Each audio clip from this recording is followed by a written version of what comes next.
Polda Jawa Tengah berhasil mengungkap sejumlah modus penyalahgunaan BBM bersubsidi. Dalam pengungkapan ini, petugas juga menyita barang bukti BBM ilegal. Polisi meringkus 2 bandar narkoba di Semarang. Karena sempat melawan petugas, 1 pelaku berhasil diamankan dengan tembakan mengenai perut pelaku. Memperingati Hari Pelanggan Nasional, Perumda Air Minum Tirta Bening Pati menggelar acara gebir hadiah dengan hadiah utama 2 buah unit sepeda motor. Selamat malam pemirsa, bersama saya Amanda Soraya, inilah Jateng hari ini. 2 bandar narkoba di Semarang melawan saat hendak ditangkap. Seorang berhasil diamankan sementara 1 tersangka melakukan perlawanan dengan menabrakkan mobil yang dikemudikannya kepada petugas dan beberapa mobil yang tengah diparkir. Aksi perlawanan tersangka dapat dihentikan polisi setelah 1 butir peluru bersarang di perut tersangka.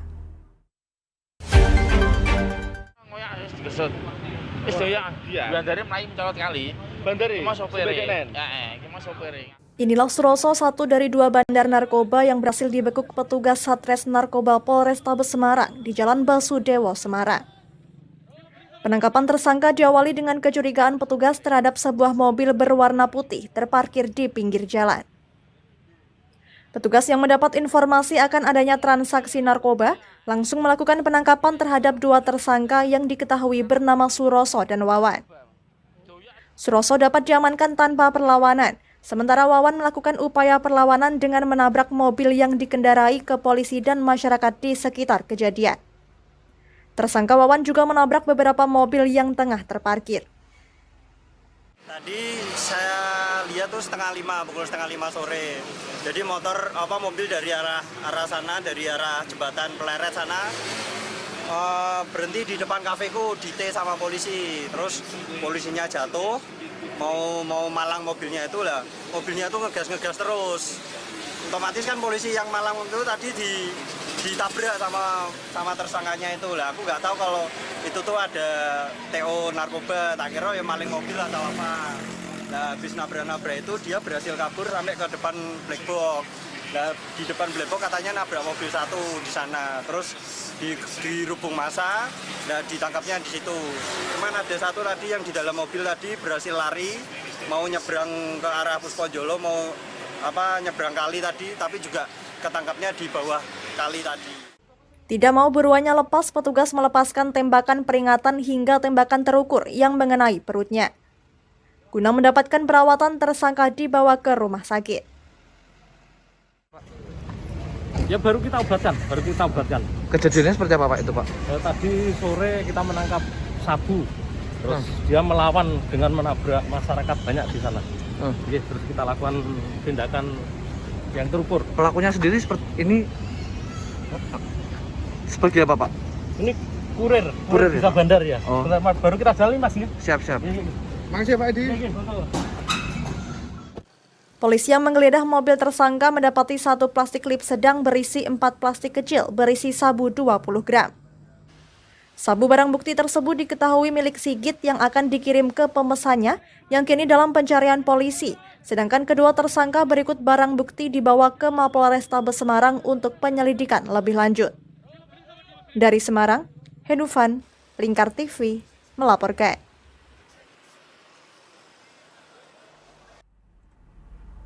Kepolisian daerah Jawa Tengah berhasil mengungkap sejumlah modus operandi penyalahgunaan BBM bersubsidi di sejumlah wilayah di Jawa Tengah. Dari pengungkapan tersebut diamankan lebih dari 80 ton BBM berbagai jenis dari berbagai modus penyalahgunaan BBM subsidi.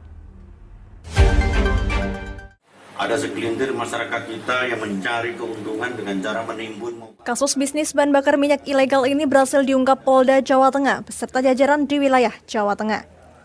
Dari pengungkapan ini, Polda Jawa Tengah menetapkan 66 tersangka dari 50 kasus penyalahgunaan bahan bakar minyak bersubsidi. Total barang bukti yang diamankan adalah 84,2 ton yang disita sepanjang 1 Agustus hingga 3 September 2022. Selain barang bukti BBM ilegal, puluhan kendaraan bermotor sebagai sarana turut diamankan. Dari berbagai kasus penyalahgunaan BBM bersubsidi tersebut, terdapat sejumlah kasus menonjol. Salah satunya pengungkapan di Kudus penimbunan 12 ton biosolar yang melibatkan sebuah perusahaan sebagai pembeli. Jadi ngangsu nimbun Jadi ada dua modus operandi yang kita lakukan. Satu, mereka nimbun. Yang kedua, ngoplos. Ngoplos dari Pertalite, dioplos dengan bahan tertentu, kemudian jadi dijual dengan Pertamax. Gitu loh, dioplosnya.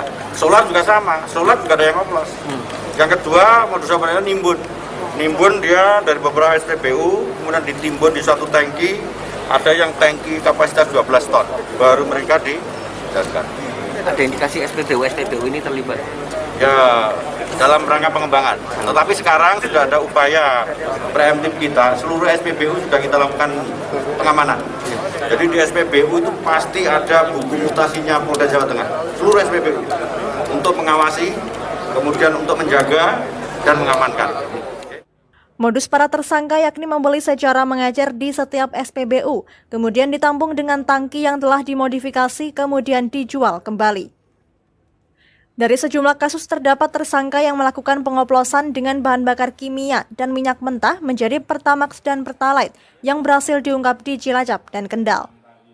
Biru aja itu. Takarannya apa? Pakai sendok plastik, pucuk. Enggak, takarannya berapa liter? Satu jerigen dikasihkan satu pucuk sendok makan plastik.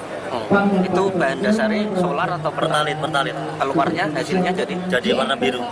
hasilnya apa? Pertama. Jualnya. Iya. Jadi jual jadi berapa? 11.5.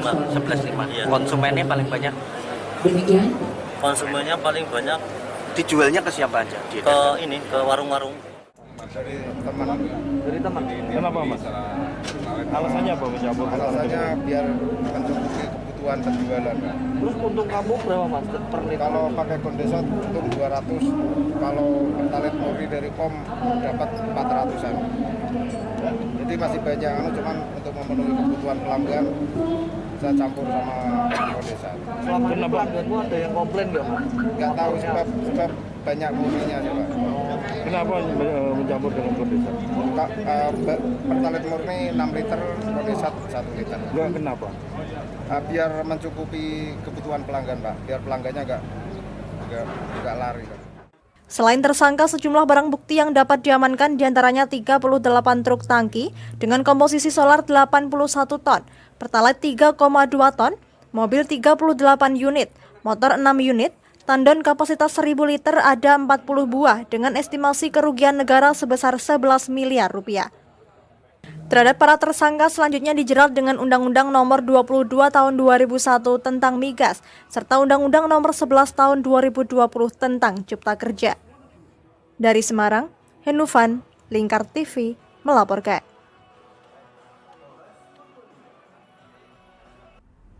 Ratusan perahu nelayan yang ada di pesisir pantai utara Siklayu, Kecamatan Gringsing, Kabupaten Batang, Jawa Tengah, sudah sebulan terakhir ini tak bisa melaut. Pasalnya keberadaan bahan bakar minyak jenis solar, keberadaannya sulit ditemukan atau terjadi kelangkaan pasokan. Akibatnya mayoritas nelayan wilayah Batang Timur yang menggunakan perahu sobek tersebut terancam tidak bisa memenuhi kebutuhan hidupnya. Nampak ratusan perahu sobek milik nelayan Siklayu, Desa Sidorejo, Kecamatan Gringsing, Kabupaten Batang, Jawa Tengah, hanya ditambatkan di dermaga muara sungai setempat. Sudah sebulan terakhir ini mereka tak bisa beraktivitas normal lantaran bahan bakar minyak solar terjadi kelangkaan, sehingga sulit untuk mengoperasikan perahunya dan semakin sulit dalam menafkahi keluarga yang mengandalkan hidupnya hanya dengan melaut. Salah seorang nelayan, Ahmad Umari, mengatakan, sudah sebulan terakhir ini dirinya mengalami kesulitan dalam mengoperasikan mesin perahu untuk melaut, disebabkan BBM jenis solar sulit ditemukan. Ditambah dengan kebijakan pemerintah menaikkan harga semua jenis bahan bakar minyak, khususnya yang bersubsidi tersebut, kian menyengsarakan rakyat khususnya masyarakat nelayan. Ya agak sulit. Sulitnya gimana? Sulitnya tidak ada solar, sulitnya itu. Nggak ada solar. Terus Solar sulit lah, nggak ada solar. misalnya ada, nyampe berapa harganya Pak? 8.000 belum naik. Pas belum naik. Sekarang 9.000. Sekarang pemerintah menaikkan solar, sekarang jadi 9.000. 9.000. Nah di sini tapi bukan di pom bensin. Tapi itu solarnya adanya setoran itu, setoran dari pengecer lah. Udah berapa lama ini nggak solar langka kayak gini Pak? Mau naik nih, solar semakin sulit. Jadi semakin sulit di sini semakin naik. Untuk satu perahu Pak membutuhkan berapa solar sekali melaut? 40 Liter. 40, kalau balik sore 50. Sementara itu, warga nelayan lainnya Siti mengatakan, pendapatan nelayan tergantung dari hasil tangkapan. Dari normalnya bisa mendapatkan 25 kg. Saat ini hanya bisa membawa pulang ikan maksimal 10 kg. Ikan apa nih Bu dapatnya? Gurita. Kok jumlahnya Sedikit ini Mas. bias? Soalnya BBM-nya sulit. Udah berapa lama BBM Agak langgar setengah di sini? bulan lah. Setengah bulan ya. Iya. Terus misal ada harganya berapa di sini Bu? 9.000. Enggak pasti lah Mas, namanya orang melaut. Kadang untung, kadang enggak. Kadang 25. 25 kintal. Kalau Ya, kilo, kalau itu pas posisi normal. Kalau seperti sekarang BBM sulit. Ya, 10 kilo. Oke Bu, ini jenis perahu apa berarti ini? Sulitnya mendapatkan bahan bakar solar berimplikasi terhadap penghasilan para nelayan. Terlihat sebagian para nelayan hanya tidur-tiduran di tempat pelelangan ikan atau TPI Siklayu. Tidak lagi ada aktivitas seperti biasanya yang dipenuhi hasil laut dan warga yang tengah jual beli ikan. Peran pemerintah dalam mengatasi permasalahan tersebut sangat ditunggu oleh masyarakat, terlebih Batang Timur merupakan daerah perbatasan jauh dari ibu kota Kabupaten Batang. Dari Batang, Ahmad Revaldi Krisna, Lingkar TV, melaporkan. Jangan kemana-mana pemirsa, kami akan kembali usai jeda pariwara. Tetap bersama kami.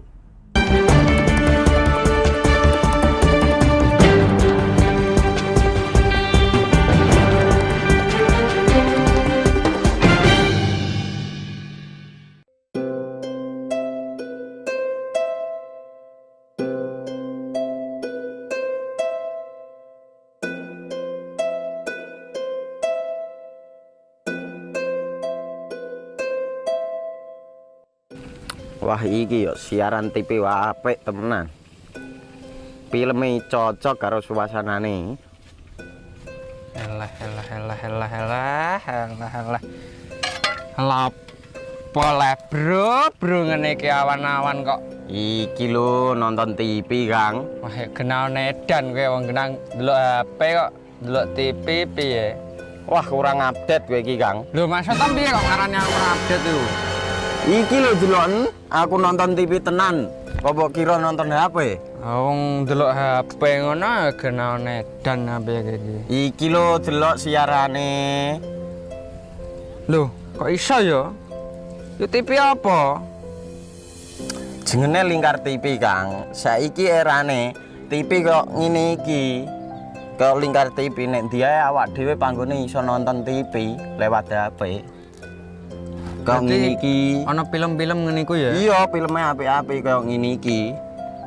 Awak dhewe nek sawah leren mbut gawe iso leren ndelok film-film ngene iki. Padha iso ngene iku. Iso, ora ketinggalan karo cah-cah kae.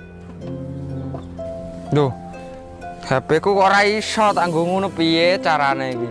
Iki lho Rip, tak doi carane. Piye? Kowe buka Play Store. Play Store, Mas. Yo iku pokoke. Play Store apa? Ketik Lingkar TV. Engko lek wis ngono, klik install. Nah, engko wis ana metu menune Lingkar TV karek ndelok siaran apa ae. Film-filme apik-apik. Berarti film channel Lingkar TV metu nang kene kabeh ra? Iso. Filme wah cocok karo suasana cara didelok ngene. Oh, wis iki iso iki. Iya metu kabeh ngene TV-TV wah. Iya. Kondiange ya. Mangkane Lingkar TV filme apik-apik kabeh. Iya, aku ngene kok lagi reti iki malah. Sekolo, ana bocah-bocah ajak ndelok. Ben seru nang kene ya, Pak. Wabek. Rene lo. Tak deloki apik-apik ana film jos iki.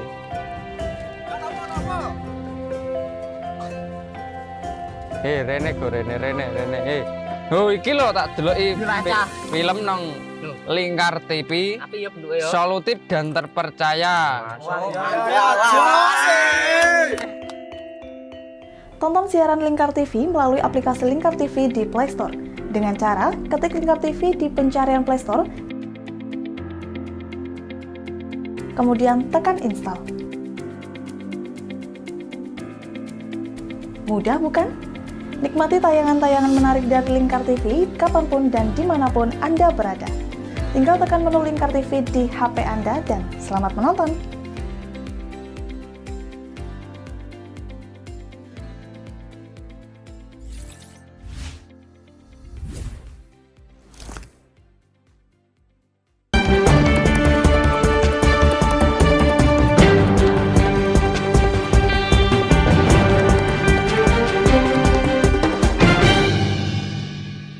Anda masih menyaksikan Jateng hari ini pemirsa.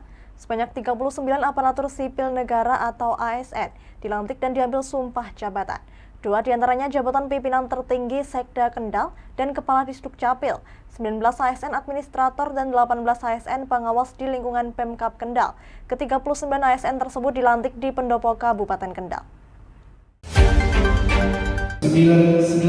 Bupati Kendal melantik dan mengambil sumpah jabatan pada 39 pegawai negeri sipil yang terdiri dari Sekda Kendal, 1 orang kepala dinas kependudukan dan catatan sipil, 19 orang sebagai tenaga ahli administrator, dan 18 orang menjabat sebagai pengawas di lingkungan Pemkab Kendal.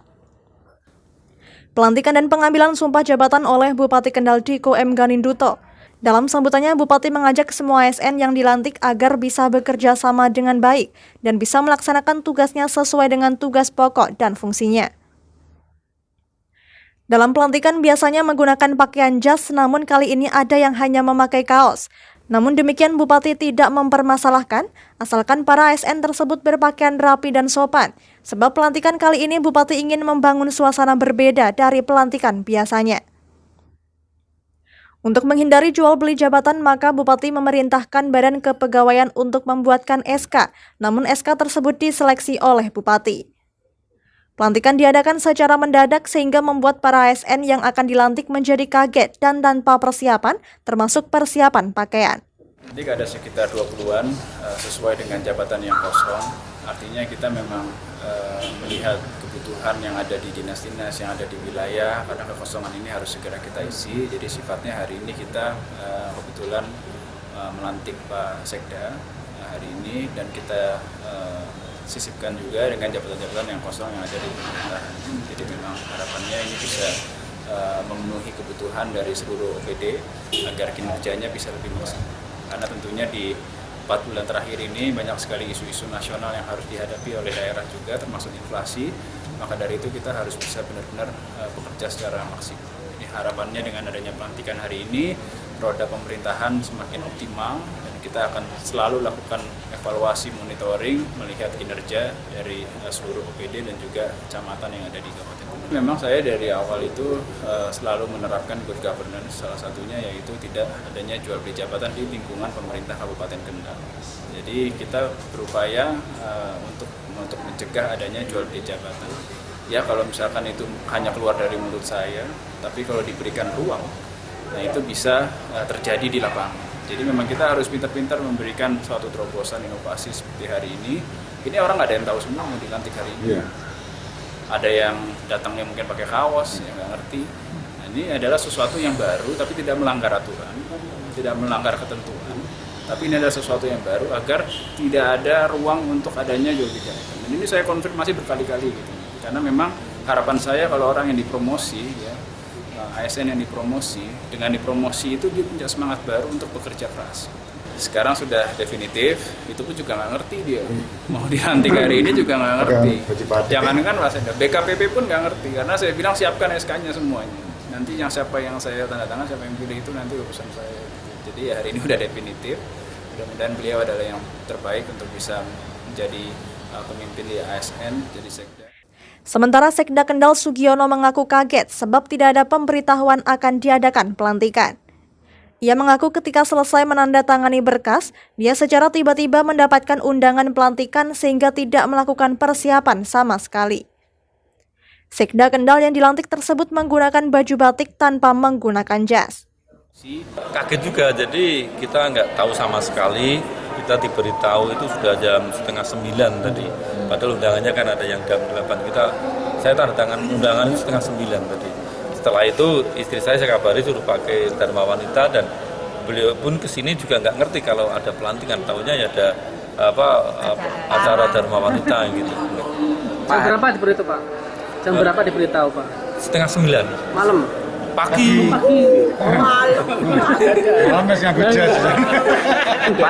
Satu yang pertama, saya bisa lebih konsentrasi di Setda ini, karena pekerjaan yang lama di BPR sudah kami tinggalkan.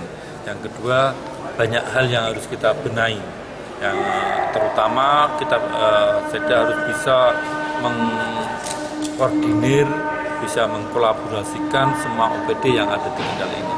Karena kita tidak mungkin bisa menyelesaikan suatu pekerjaan itu tanpa dengan gotong royong. Jadi suatu urusan visi misi bupati ini akan kita capai dengan cara gotong royong antar OPD. Untuk itu saya harus bisa mensinkronkan antar mereka. Atau itu. Kedua, ada beberapa kegiatan atau proyek strategis yang dalam waktu 1-2 tahun ini harus kita selesaikan sehingga visi misi bupati bisa tercapai. Yang ketiga, kami selaku Setda pastinya adalah pelayan bagi semua ASN. Semua ASN termasuk P3K, termasuk supporting staff harus saya layani. Jumlahnya mungkin ada berapa, 15.000 orang. Kami berprinsip ke 15.000 orang itu harus dapat pekerjaan semua, tidak boleh ada yang nganggur. Satu itu. Yang kedua, tidak boleh ada satu tugas pun, satu pekerjaan pun yang tidak terselesaikan oleh 15.000 orang. Sugiono menambahkan ia akan lebih fokus pada pekerjaannya selama ini. Ia akan memaksimalkan kerjanya untuk mengkoordinir para ASN yang ada di Kabupaten Kendal. Dari Kendal, Muhammad Arya, Lingkar TV, melaporkan.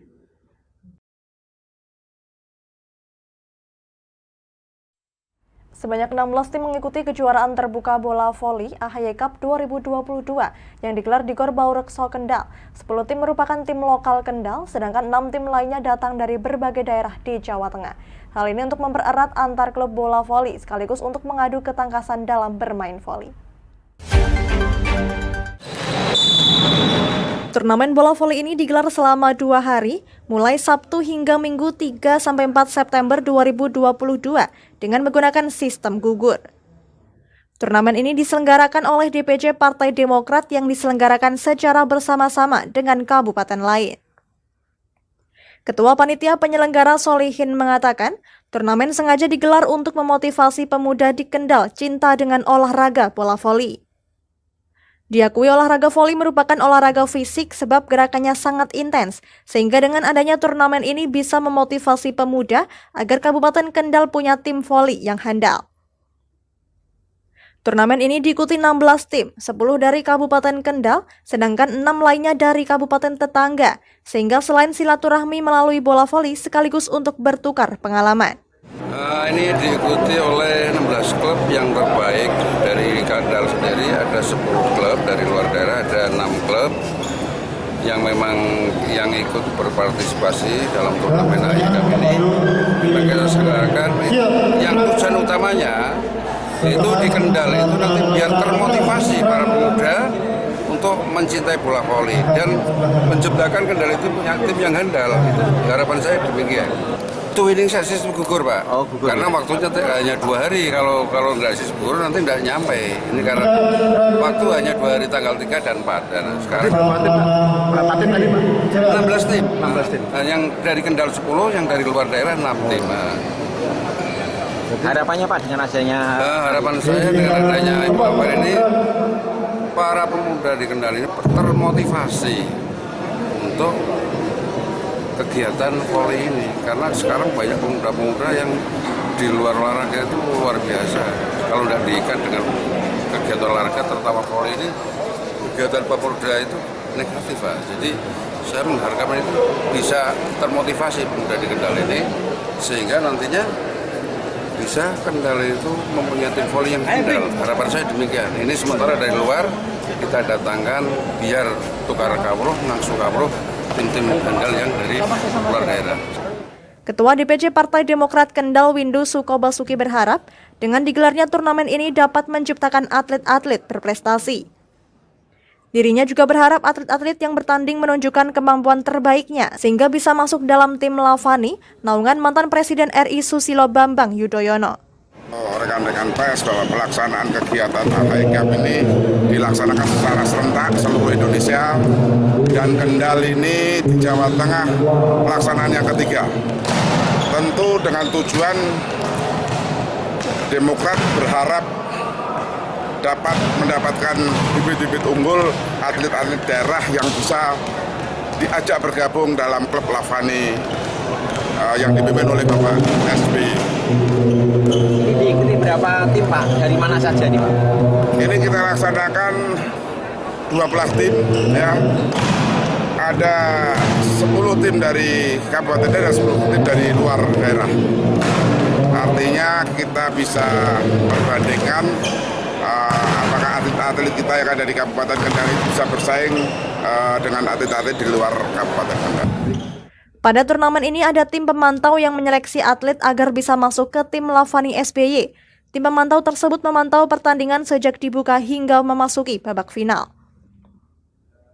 Wakil Bupati berharap ada banyak atlet potensial yang bisa ikut terjaring untuk bergabung bersama tim Lavani SBY.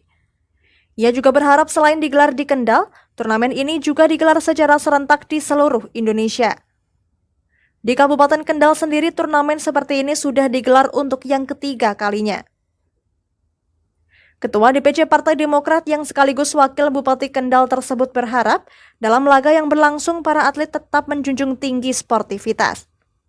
Menurutnya kalah menang adalah hal yang biasa, namun yang terpenting adalah persatuan dan kesatuan antara sesama atlet dan sesama anak bangsa. Dari Kendal, Muhammad Arya, Lingkar TV, melaporkan. Perumda Air Minum Tirta Bening Pati mengadakan acara Gebiar Hadiah Hari Pelanggan Nasional 2022 bertema Lancar Bayarnya Lancar Hadiahnya yang bertujuan untuk memotivasi pelanggan agar membayar tepat waktu dan sarana silaturahmi antara pemilik dan pelanggan.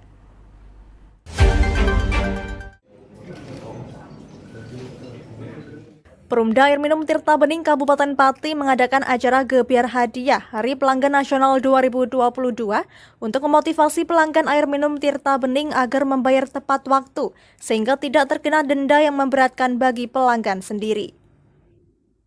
Bertempat di Aula Perumda Air Minum Tirta Bening Pati pada Senin pagi, dari total 37.174 pelanggan, hanya 2.380 pelanggan yang mengikuti undian tersebut. Hal itu dikarenakan ada ketentuan yang mengikuti undian hanya yang membayar tepat waktu, mulai dari tanggal 1 hingga tanggal 10.